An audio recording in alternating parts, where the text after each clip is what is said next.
आयोजित केलेल्या या बैलगाडा घाटाच्या शर्यतीच्या उद्घाटनाच्या निमित्तानं सर्व ग्रामस्थ या ठिकाणी उपस्थित झाला। मी सर्वांचं त्याचप्रमाणे सर्व पाहुणे मंडळींचं मनापासून या ठिकाणी स्वागत करतो, अभिनंदन करतो। एक चांगली स्पर्धा, एक चांगली बैलगाडा स्पर्धा आपल्या भागामध्ये या घाटाच्या माध्यमातून होते आणि या निमित्तानं आपला नावलौकिक या क्षेत्रामधला गावाचा वाडीचा या क्षेत्रामध्ये अतिशय चांगल्या पद्धतीने होतोय। गेल्या काही वर्षापूर्वी आपण घाटाची आपली जी मागणी होती ती आपण सर्वांनी चांगल्या पद्धतीने पूर्ण केली आणि आज हा घाट एका वर्षाच्या यात्रेनंतर अधिकाधिक चांगल्या पद्धतीने करण्याचा, खेळपट्टी चांगली बनवण्याचा सततचा प्रयत्न आपण त्या ठिकाणी आहे। आपण जर शेजारी पाहिलं करत आहे तर एका बाजूने आमच्या सगळ्या सहकार्याने ग्रुपनं चिंचेची झाडे या पाठीमागच्या बाजूला त्या ठिकाणी लावलेली आहे।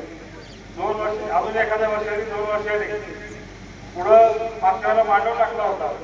आता अजून 2 वर्षांनी कदाचित तो मांडव टाकायची गरज त्या ठिकाणी पडणार नाही।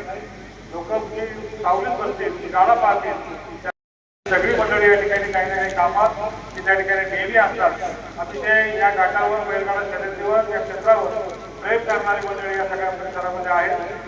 ज्या देवाच्या नावाने ही यात्रा या ठिकाणी भरवली जाते त्याचं मंदिर देखील अतिशय श्रद्धेनं सगळ्या ग्रामस्थांच्या सहकार्यानं मोठ्या प्रमाणावर त्या ठिकाणी त्याचं मंदिराचं बांधकाम देखील त्या ठिकाणी चाललंय आणि जवळपास मोठा निधी असलेला किंवा मोठं बजेट असलेलं मंदिर हे वाडीमध्ये त्या ठिकाणी उभारत आहे।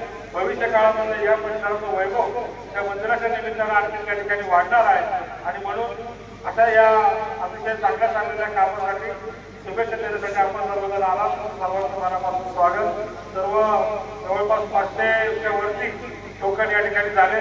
3 दिवस यात्रा चालणार आहे।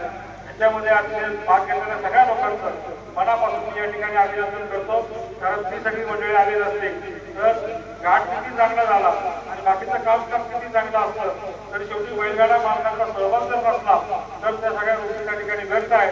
त्यामुळे आलेल्या सगळ्या लोकांचं पुन्हा एकदा मी मनापासून अभिनंदन करतो। यात्रा यशस्वी होण्यासाठी अनेक घटकांचा सहभाग त्या ठिकाणी असतो, तर सर्वांचं पुन्हा एकदा मनापासून अभिनंदन करतो। एक चांगला निर्णय आणि चांगल्या पद्धतीची व्यवस्था सोय आपल्या सर्वांनी व्हावी म्हणून आपले सर्व सहकारी प्रयत्न करतील, ग्रामस्थ प्रयत्न करतील एवढंच मी तुम्हाला या निमित्ताने सांगतो आणि माझे 2 शब्द थांबवतो। धन्यवाद। जय हिंद, जय महाराष्ट्र।